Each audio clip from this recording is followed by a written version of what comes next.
장로님들의 위치가 참 중요하잖아요. 아까 기도하실 때에도 장로님들이 결정하는 사항들 하나하나가 우리 교회 성도들 한 사람 한 사람에게 영향을 끼친다고 말씀을 하셨습니다. 정말 중요한 위치예요. 예전에 존 맥스웰이라고 하는 목사님께서 교회의 지도자들이 어떤 모습이어야 되느냐, 세 가지 모습이어야 된다 이렇게 이야기를 하셨어요.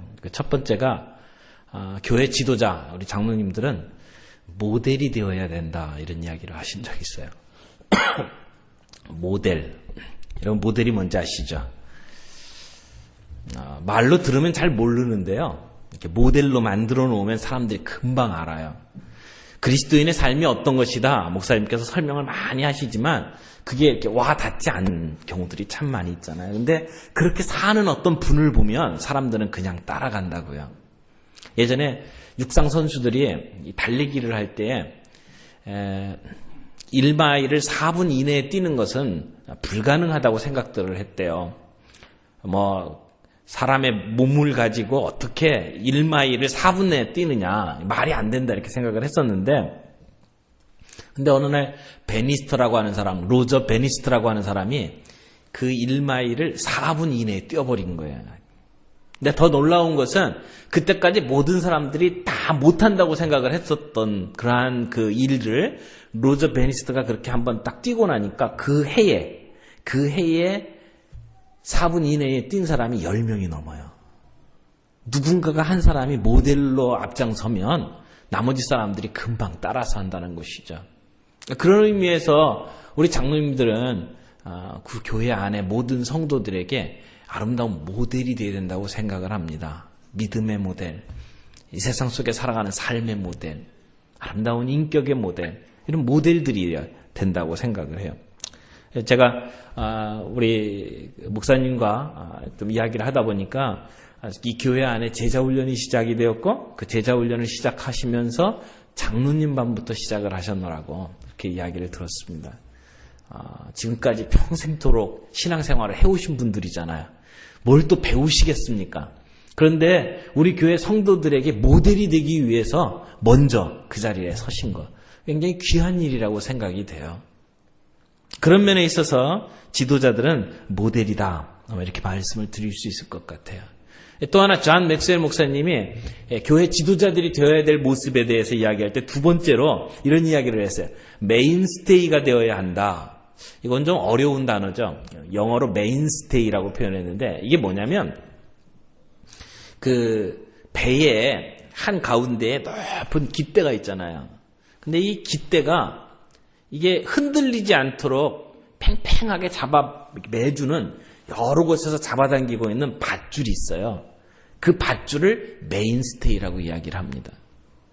하나님께서 교회 안에 영적인 지도자로 당회장 목사님을 세워주셨잖아요. 하나님께서 이 교회에 비전을 주시고 그리고 이 교회를 향하여 갖고 계신 꿈이 있어요.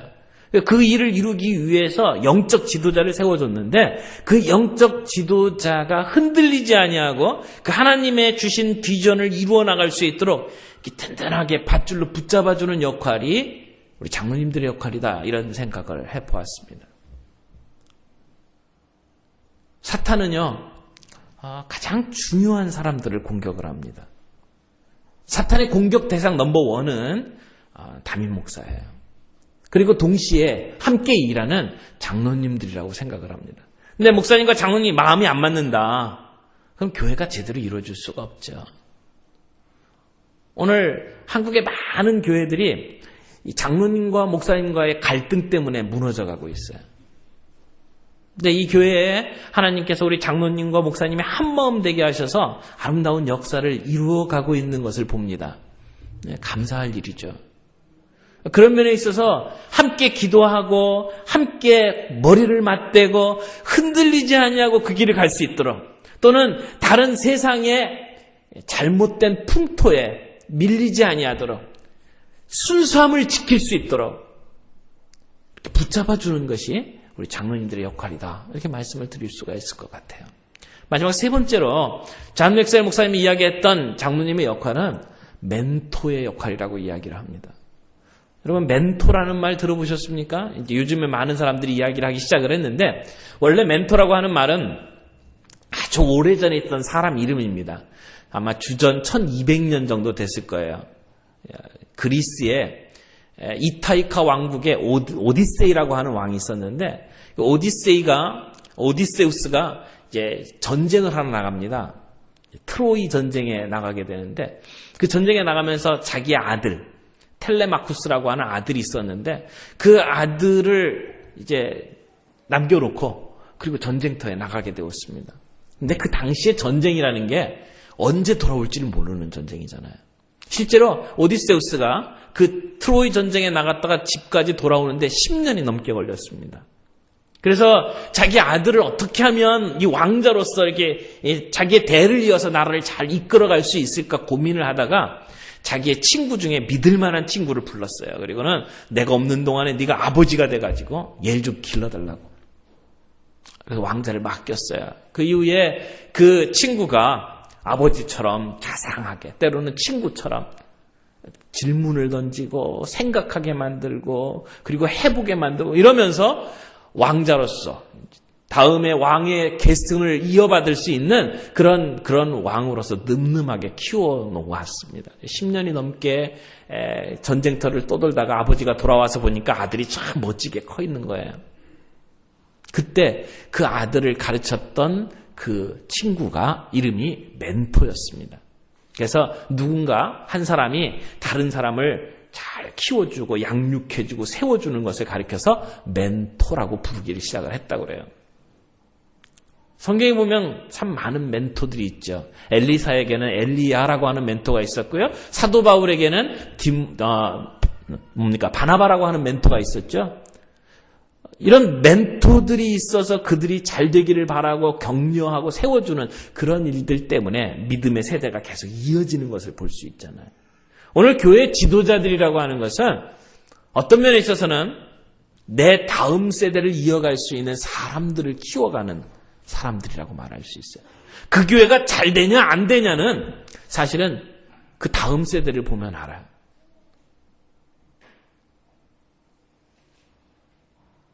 내가 있는 위치에서 내 대를 이어갈 수 있는 또 다른 사람을 키워가고 있느냐. 어떻게 보면 장로님들이 이 세상을 떠나실 때 장로님으로서 일을 잘했는지 못했는지 판단할 수 있는 중요한 기준 중에 하나는 내 도움을 받고 나의 영적인 지도를 받고 자라난 내 후배가 내 자리에 서서 장로로서 나보다 더 능력 있게 그 사역을 감당할 수 있도록 사람을 키웠느냐라고 하는 것으로 평가할 수 있다고 저는 생각해요. 여러분이 권사님이시라면 여러분 같은 자리에 서서 그 일을 감당할 수 있는 나보다 훨씬 나은 사람을 키워놓는 것이 여러분의 책임이라는 것이죠. 여러분이 주일학교 교사라면 아이를 키우는 것이 내 목적이 아니라 사실은 내가 그렇게 키움으로 말미암아 언젠가 누군가 내 자리에 서서 또 다른 아이들을 키울 수 있는 선생님을 만들어 놓는 것이 우리가 해야 될 일이라는 것이죠. 그런 면에 있어서 우리는 멘토로 부르심을 받았습니다. 굉장히 중요한 일이죠. 모델로 서야 돼요. 든든히 붙잡아주는 밧줄로 살아야 돼요. 그리고 내 다음 세대를 키워가는 멘토로 살아가야 돼요. 여러분, 이게 얼마나 중요한 일입니까? 정말 중요한 사역을 주님께서 우리에게 맡겨주셨습니다. 그런데요, 중요한 일일수록 사탄의 공격이 심합니다. 정말 중요한 사역일수록 사탄이 가만히 내버려 두지 않습니다. 오늘 여러분이 함께 읽은 이 본문 말씀을 한번 보세요. 우리가 4장 1절부터 봤죠. 근데 바로 앞부분에 어떤 일이 일어나는지 여러분 아십니까? 예수님께서 세례 받으시는 장면이 나와요. 예수님께서 세례 요한에게 가셔서 세례를 받으시는데 물속에 들어가셨다가 올라오실 때 하늘문이 열리고 하나님의 성령이 비둘기처럼 강림하십니다. 예수님 위에 임하시고 그리고 하늘에서 소리가 들립니다. 이는 내 사랑하는 아들이요 내 기뻐하는 자니라. 여러분, 그 세례를 받고 올라오실 때에 성령이 임하시고 그 가운데 놀라운 경험을 하잖아요. 영적인 정말 신비스러운 경험을 합니다. 그리고 나서 지금 4장 1절에 어떤 일이 벌어집니까? 시험을 받는. 어떻게 보면 우리가 정말 중요한 일을 앞에 두고 하나님의 부르심을 받았을 때에 우리는 종종 이런 시험을 받게 마련입니다. 영적인 충만함이 있어요. 그 뒤에 반드시 시험이 따르게 돼 있어요.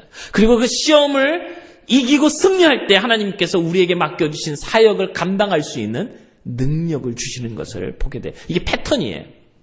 영적인 충만함이 있게 되면 거기에 반드시 시험이 따르고 그 시험을 극복하고 승리했을 때 하나님께서 권능을 베풀어 주시는 그런 패턴이 성경 안에 계속 되는 것을 보게 될 겁니다. 여러분, 우리에게 주어진 일이 얼마나 중요한 일입니까? 중요한 일이기에 사탄은 종종 우리에게 찾아와서 시험을 건다는 것이죠. 예수님께서 받으셨던 시험이 여기 세 가지가 나오죠. 첫 번째는 돌로 떡을 만들려고 하는 시험이 있고요. 두 번째는 예수님을 거룩한 성 꼭대기를 세워놓고 뛰어내리라고 하는 시험을 했고요. 그리고 세 번째는 온 세상을 다 보여주면서 나에게 경배하면 내가 이 모든 세상의 영광과 권세를 내게 주겠노라. 이런 시험을 하게 됩니다. 그런데 이것은 예수님께서 이제 공적 생애를 시작을 하시면서 받으셨던 시험이지만 우리같이 그 주님을 따라서 이 세상 속에 능력 있는 삶을 살아가려고 하는 영적 지도자들에게도 이와 동일한 시험들이 반드시 있게 되는 것을 우리가 봅니다. 어떤 시험인지 한번 생각을 해보세요. 첫 번째 시험, 돌로 떡을 만들어라.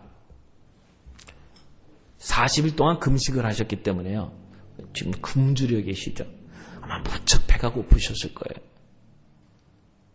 지금 예수님에게 가장 중요한 관심사가 무엇이겠어요? 배고픔의 문제를 해결하는 거예요. 이게 현실이에요. 그런데 사탄은 우리에게 와서 이야기를 합니다. 현실적이 되라는 거예요. 너에게 지금 어떤 문제가 있냐? 그 문제부터 풀으라는 거예요. 너 지금 배고프지 않냐? 먹을 거리를 만들어라. 그런데 이 시험은 가만히 생각해 보면 이것은요, 성숙에 관한 시험이다 이렇게 말할 수가 있습니다. 왜 성숙에 관한 시험이라고 말을 하냐면요, 여러분 성숙이 뭡니까? 성숙이라는 것은요, 내게 다가오는 고통을 견딜 수 있고 기쁨은 늦출 수 있는 능력을 갖춘 것을 성숙이라고 말할 수 있어요. 어린애들은요, 참지를 못합니다. 배가 고파요? 그냥 울어 제껴야 돼요. 그게 아이들이죠. 참을 수가 없어요. 고통을 참을 수가 없어요. 지금 당장 즐거운 일 있으면 거기에 빠져버려요. 미성숙한 자는 오늘의 즐거움에 빠져서 쾌락에 빠져서 내일 무엇인가 다가올 것을 준비하지 않지만 성숙한 사람은 내가 지금 기쁜 것을 참고 더 좋은 것을 기다릴 줄 아는 사람을 우리는 성숙한 사람이라고 이야기를 하는 것이죠. 아이들은 기다릴 수가 없어요. 미성숙한 사람일수록 기다릴 줄은 모릅니다. 필요하면 달라고 하고 주지 않으면 울어버리는 것이 어린아이의 모습이라는 것이죠. 오늘 우리는 이런 미성숙한 사회 속에 살아가고 있습니다. 참을 줄을 몰라요. 자기 목소리만 높여요. 남은 배려하지 않고요. 자기의 이익을 위해서라면 언제든지 결사반대 띠뜨고 나가는 것이 우리의 모습입니다. 그것이 얼마만큼 정의로운 것이고 그것이 우리 공동을 위한 것인지 생각하지는 않아요. 저희 교회에서 이천에 얼마 전에 중증 장애인 센터를 건립하게 됐습니다. 땅을 사고 그리고 건축을 준비를 하고 있는데 동네 사람들이 다 반대해요. 띠띠고 나오는 거예요. 장애인들이 우리 동네에 들어오는 것 용납을 못하겠다는 거죠. 사회를 위해서 너무나 중요한 일을 하는데 거의 그 시설에 수용되는 한 사람당 거의 1억을 투자해서 그래서 시설을 쭉 만들고 있는 거거든요. 근데 안 된다는 거예요. 자기 이기적인 것 때문에 정작 소중한 일들을 가로막고 있는 일들이 얼마나 많아요. 이게 미성숙한 사람의 모습이라고 말할 수 있어요. 마귀는요, 오늘도 우리에게 이렇게 이야기를 합니다. 현실적이 되라. 배고프냐? 배고픈 문제부터 해결해야지. 그리고 난 다음에 뭘 해야 되는 건 아니냐. 근데요, 배고픔의 문제를 해결하는 데서 중요한 것이 있어요. 예수님은 영적인 능력이 있잖아요. 하나님의 나라를 위해서 이 기적을 베풀 수 있는 능력이 있잖아요. 내 배고픔의 문제, 개인적인 이익을 위해서 네가 갖고 있는 영적 파워를 사용하라는 겁니다. 돌을 가지고 떡을 만들려는 거예요. 예수님 그런 능력이 있어요, 없어요? 있어요. 그러나 예수님은 그 능력이 있음에도 그 능력을 사용하지 않으셔요. 왜요? 그런 일을 위해서 그 파워를 주신 게 아니거든요. 하나님께서 우리에게 은사를 주셨어요.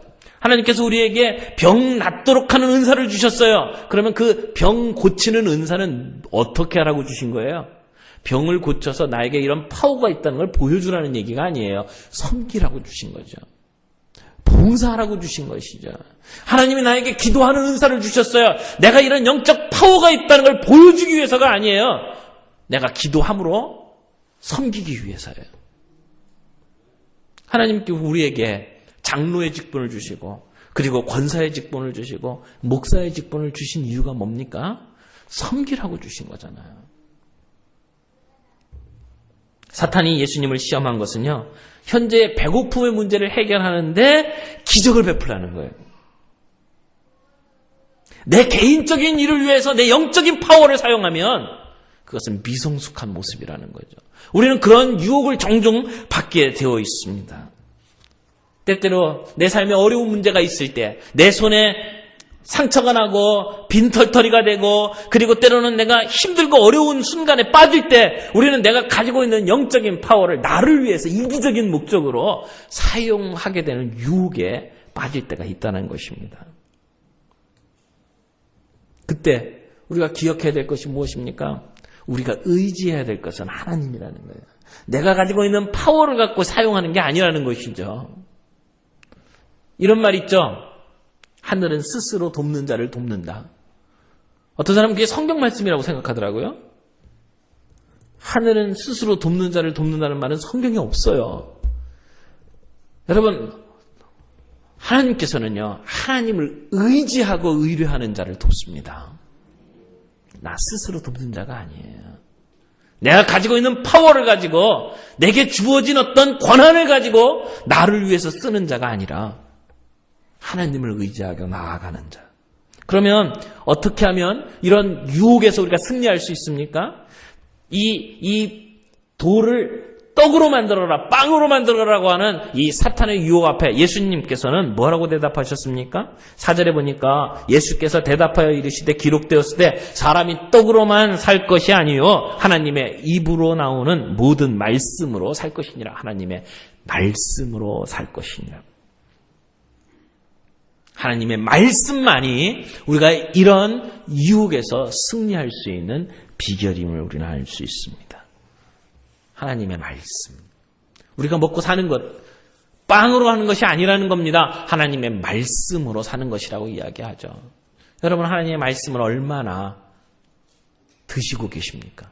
매일매일 성경을 읽고 큐티하고 그러면서 그 말씀을 섭취하고 계십니까?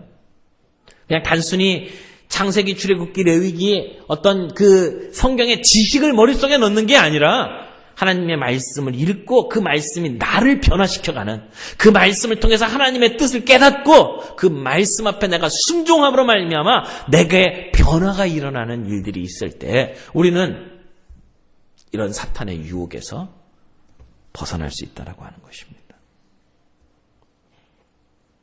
하나님께서 우리에게 성경을 주신 이유가 뭡니까? 성경 지식을 우리에게 주신 것이 아니라 성경을 통해서 변화받도록, 내 인격의 변화가 일어나고 내 삶의 변화가 일어나도록 그 일을 위해서 우리에게 성경을 주셨잖아요. 그렇다면 우리가 영적 지도자로서 이런 위험, 이런 유혹을 순간순간 받게 될 텐데 그때마다 승리할 수 있는 비결이 뭐냐? 하나님의 말씀 앞에 서는 수밖에 없다는 거예요. 우리가 하나님의 말씀 앞에서 멀어지는 순간 우리는 이런 유혹 앞에 그냥 넘어질 수 있어요. 그냥 넘어질 수 있어요.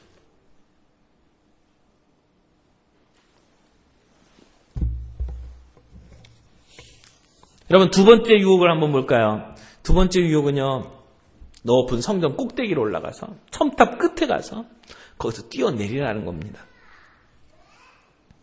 그런데 이번에 이 마귀가 예수님께 하는 이야기를 가만히 보세요. 5절, 6절에 보세요. 성전 꼭대기에 세우고 이르되 내가 만약 하나님의 아들이거든 뛰어내려라.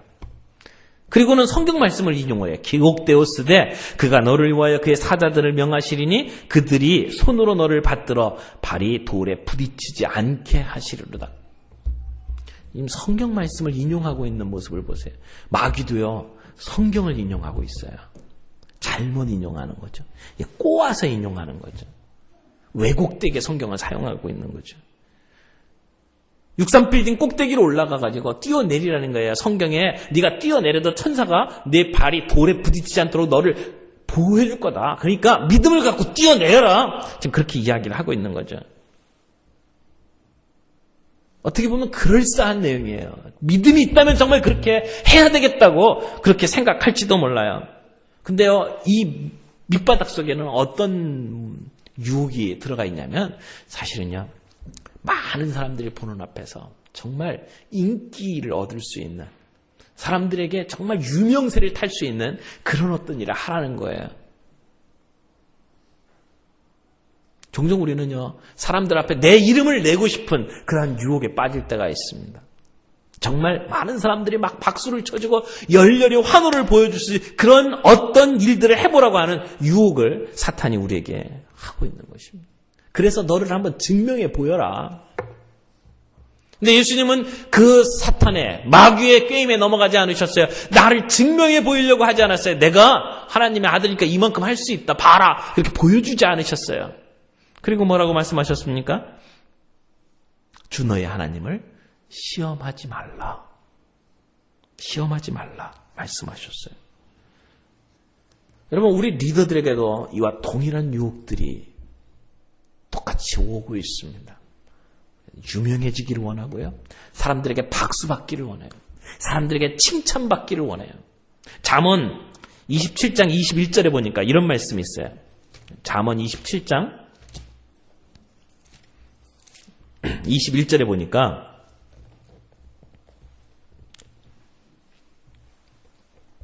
도가니로 은을, 풀무로 금을, 칭찬으로 사람을 단련하느니라.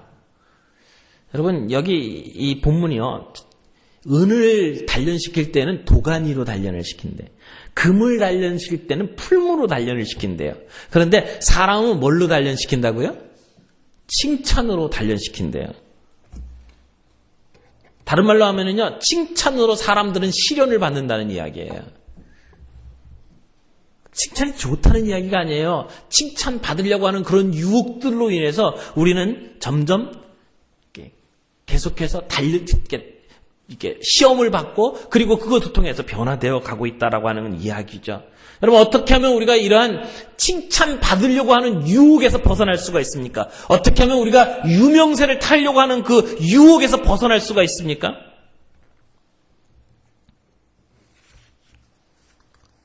우리가 성령 안에서 행하는 것. 그래서 갈라디아서 5장에 보니까요, 만일 우리가 성령으로 살면 또한 성령으로 행할지니 헛된 영광을 구하여 서로 격동하고 서로 투기하지 말지니라.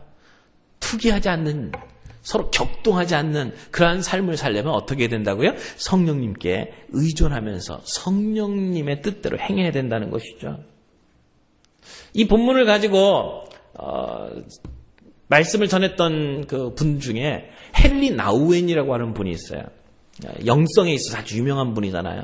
근데 그분이 이 본문, 우리가 가지고 있는 이런 유명세를 치르려고 하는 우리의 태도들을 치유할 수 있는 방법이 한 가지가 있는데, 고백과 용서의 훈련을 해라. 이런 얘기를 했어요. 내가 유명해지고 내가 사람들에게 칭찬받는 유혹에 빠지는데 그걸 극복하려면 어떻게 해야 되냐? 고백하고 용서하는 훈련을 해라. 특별히 마음을 내어놓고 내 죄를 고백하고 내 문제를 내어놓고 그리고 함께 용서해 줄 수 있는 그런 공동체가 있는 사람은요, 이런 유혹을 이길 수 있는 힘이 있다는 거예요. 그렇다고 죄를 고백하라고 하니까 시간마다 대표기도 하러 올라와서 나는 이런 죄를 졌습니다. 내 죄를 막 열거하라는 이야기가 아니에요. 정말 마음을 내어놓을 수 있는 믿음의 형제들 몇 사람. 그래서 그분들과 더불어 함께 내 삶을 투명하게 내놓고 서로 격려하고 서로 위로하고 서로 세워주는 시간들을 가지라는 거죠.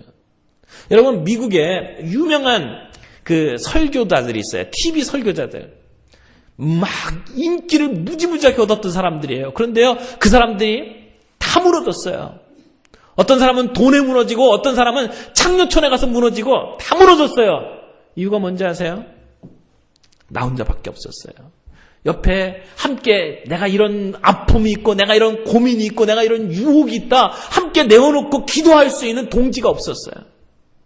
그 문제 때문에 미국 안에서는 프라미스 키퍼스라고 하는 아주 유명한 남성들의 모임이들이 세워지면서 그때 다뤘던 중요한 주제가 멘토가 있어야 됐다. 내 삶의 문제들을 내어놓고 도움을 받을 수 있는 그런 공동체가 필요하다. 그런 운동들이 벌어지기 시작을 했죠. 여러분, 우리 장로님들, 권사님들, 교회의 중요한 직책을 맡으신 분들은요, 솔직하게 내 삶의 문제들을 내어놓고 이야기할 수 있는 믿음의 동지들이 꼭 필요해요. 그런 동지들을 얻으시기를 바랍니다. 제 삶 속에도 때때로 제가 빠질 수 있는 많은 위험들이 있더라고요.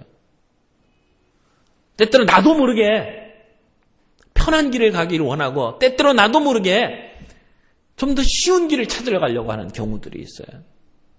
근데 저는 정기적으로 만나는 제 친구들이 있습니다. 함께 만나서 정말 내 삶 속에 있는 아주 자질구레한 이야기들까지 함께 나눠요. 집안에 있는 문제들, 제 사역에 관한 문제들, 사람들과의 관계에 관한 문제들 솔직하게 내어놓고 함께 이야기하는 친구들이 있어요. 그래서 그 문제들 놓고 함께 기도해주고 격려해주는. 그런가 하면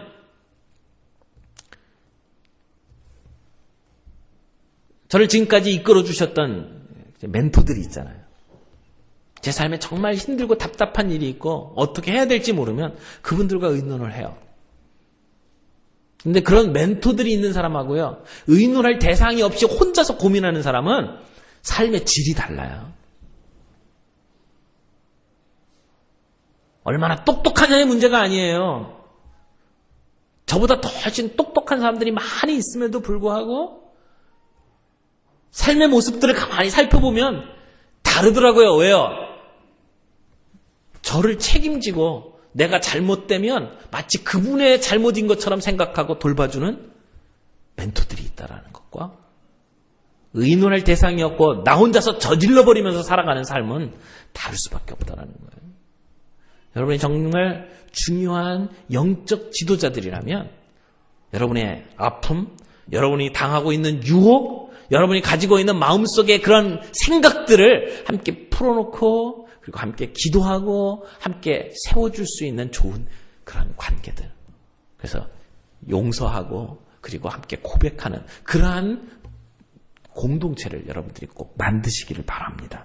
그럴 때에 우리는 이런 유명세를 타고 싶어하는 아니면 사람들에게 인기를 얻고 싶어하는 그런 유혹들을 승리할 수 있을 거라고 생각을 합니다. 세 번째 시험이 뭐였습니까? 세 번째 시험은요, 마귀가 예수님을 데리고 높은 산에 갔습니다. 천하만국을 다 보여주면서 봐라, 이 모든 것들이 내 손 안에 있으니까 내게 절만 해라. 나를 경배하면 내가 이 모든 걸 너에게 주마. 이렇게 이야기를 하고 있습니다. 여러분, 이때 우리가 조심해야 될 것은요, 마귀에게 절하면 그것이 정말 우리의 것이 되느냐? 아니라는 거죠. 지금 마귀는 사기를 치고 있는 거예요. 마치 그것이 자기 것이고 자기에게 절하면 그것을 다 줄 것처럼 이야기하지만 그러나 그것은 마귀가 우리에게 줄 수 있는 것이 아니라는 것입니다. 우리는 종종 이 말을 하고 있는 사람이 누군지를 모르고 그저 준다고 하는 것에 빠져가지고 몽땅 믿어버리는 경우들이 있잖아요. 요즘에 금융사기가 굉장히 극심하게 일어나고 있더라고요. 미국에서도 얼마 전에 지금 금융사기가 일어났어요. 그걸 뭐 폰지 사기라고 그러더라고요. 어떻게 하는가 가만히 들어보니까 그렇더라고요. 투자를 하면 굉장히 많은 이자를 주겠다는 거예요. 상상할 수 없을 정도의 이자를 주겠다는 거예요. 그래서 사람들이 그 돈에 혹해가지고 투자를 하는 거예요. 처음에는 진짜 주더라고요. 그만큼 이자를 주는 거예요. 꼬박꼬박 이자를 주는 거예요. 근데 그 이자를 누구한테 주냐면, 어떤 돈으로 주냐면, 사람들을 받아들인 돈으로 주는 거예요. 내 다음 때 들어온 사람들의 돈을 받아서 먼저 있던 사람의 이자를 주는 거예요. 그러니까 다 없어지는 거죠, 돈이. 그게 정말 주는 줄 알고, 그리고는 계속 투자를 하다가 어느 순간에 사라져 버리더라고요. 몽땅 날아가는 거잖아요. 사탄이 우리에게 주는 시험이 바로 이와 같다는 것입니다. 내가 나에게 경배하고 내가 나에게 순종하면 내가 이 모든 것을 주겠노라. 천만에요. 사탄은 우리에게 그런 것을 줄 수가 없습니다. 우리에게 줄 수 없는 것을 마치 줄 수 있는 것처럼 속이는 것이 사탄의 방법입니다. 그래서 우리는 그 물질, 그 소유욕에 빠져서 사탄에게 무릎을 꿇는 그러한 모습들이 얼마나 많아요. 사랑하는 형제자매 여러분, 우리가 이런 유혹에서 벗어나려면 어떻게 해야 합니까? 우리가 경배해야 될 분이 누군지를 분명하게 알아야 돼요. 하나님 그분만이 우리의 경배를 받으셔야 될 분이라는 것을 우리가 분명하게 알아야 돼요. 마귀의 감언이설에 빠져서 우리가 좀 더 갖고 싶고 우리가 좀 더 누리고 싶은 것에 마음이 뺏겨서 그 마귀에게 무릎을 꿇으면 안 된다는 것이죠. 하나님을 경배하고 그분 앞에 무릎을 꿇는 사람들은요, 우리가 가지고 싶어하는 것이 아니라 내어놓는 마음으로 바뀌더라고요. 후한 마음으로 주더라고요. 그래서 내가 갖고 싶은 것을 때문에 마귀에게 무릎을 꿇는 것이 아니라 예수 그리스도의 이름 때문에 우리가 다른 사람에게 선한 행동을 하고 그들에게 내 것을 베푸는 모습으로, 나눠주는 모습으로 바뀌게 되는, 여러분, 우리 교회가 살아갈 수 있는 길이 무엇입니까?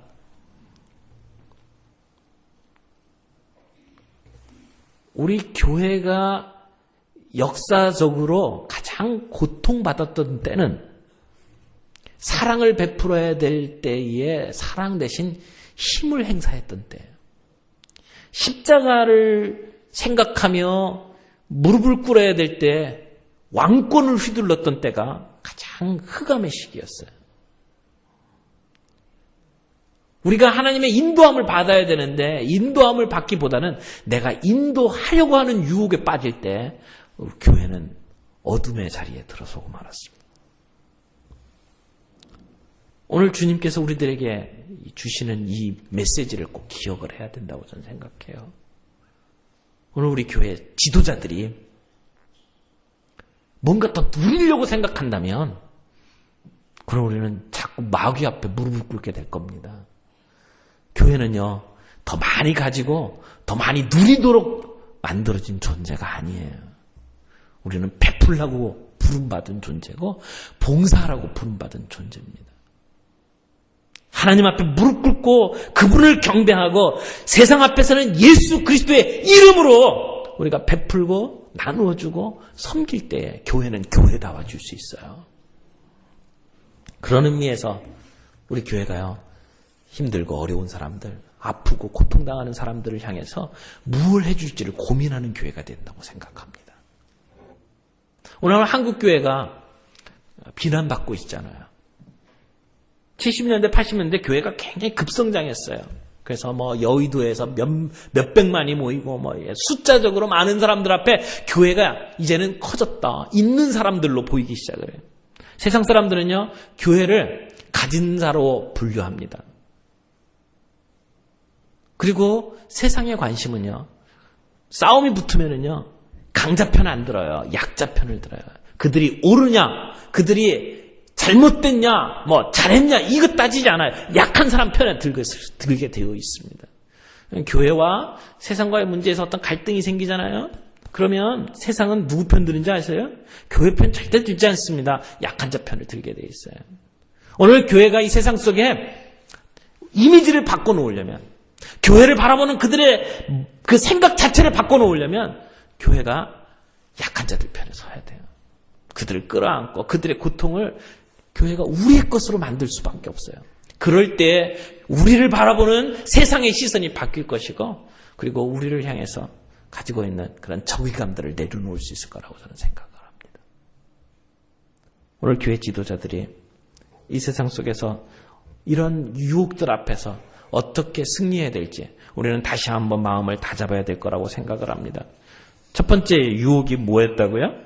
현실적이 되라고 하는 사탄의 유혹. 내가 가지고 있는 파워를 내 개인적인 이익을 위해서 사용하라고 하는 그런 유혹 앞에 우리는 하나님의 말씀 앞으로 나아가야 합니다.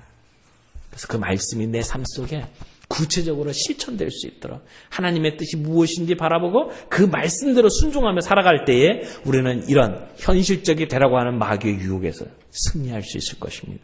또 하나, 높은 산 꼭대기, 성전 꼭대기에 올라가서 많은 사람들이 보는 앞에서 유명세를 떨치며 인기를 누리라고 하는 그러한 사탄의 유혹 앞에 우리는 겸손하게 성령님의 인도하심을 받고 그리고 함께 내 잘못들을 드러내놓고 함께 고백할 수 있는 공동체, 그리고 서로를 용서할 수 있는 공동체 속에서 살아갈 때 우리는 그런 유혹에서 승리할 수 있을 것이라고 말씀을 드렸습니다.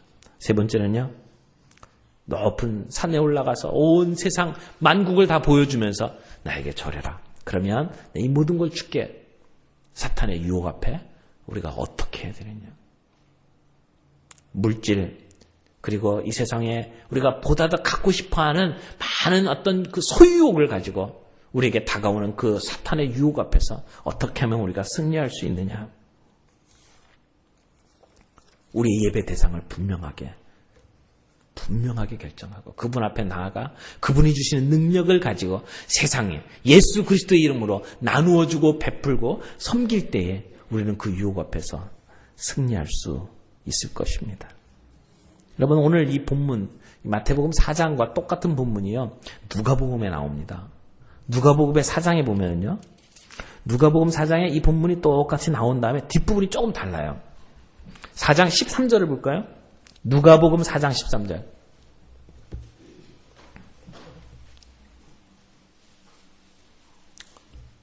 누가복음 4장 13절 보겠습니다.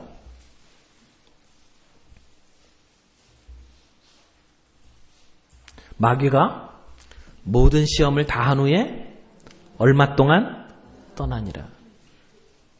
완전히 사라진 게 아니에요. 얼마 동안 떠나니라. 그러면 언제 다시 왔단 얘기잖아요. 그렇죠? 영어 성경에 보니까 이 얼마 동안이 이렇게 돼 있어요. Until the next opportunity come. Until the next opportunity. 이 기회라고 하죠.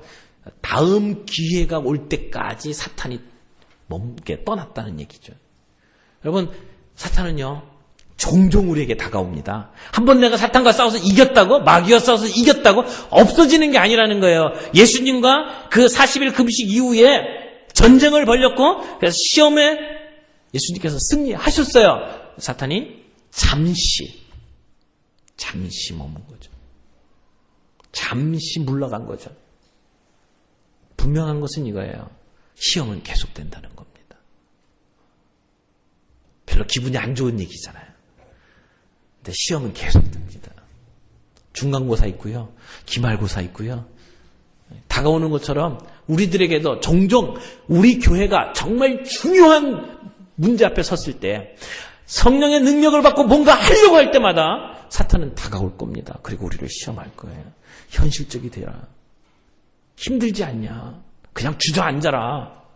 그리고 뭔가 좀 더 가져야 되지 않겠냐. 사람들 앞에 좀 인기를 누려야 되지 않겠냐. 이런 유혹으로 우리에게 계속해서 찾아온다는 것입니다. 바로 다음 절 4장 14절을 보겠습니다. 다 같이 읽겠습니다. 시작.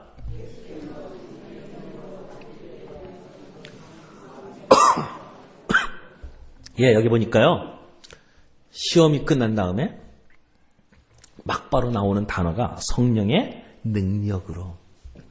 여러분, 시험에 승리하는 순간 영적 파워가 확장되는 것을 믿으시길 바랍니다. 때때로 우리에게 시험이 와도 우리가 그 시험 승리하면 그 이전에 우리의 모습이 아니라는 겁니다. 우리는 그 이전보다 훨씬 더 강한 영적인 파워를 가지고 또 나아갈 수 있게 된다고 하는 것이죠.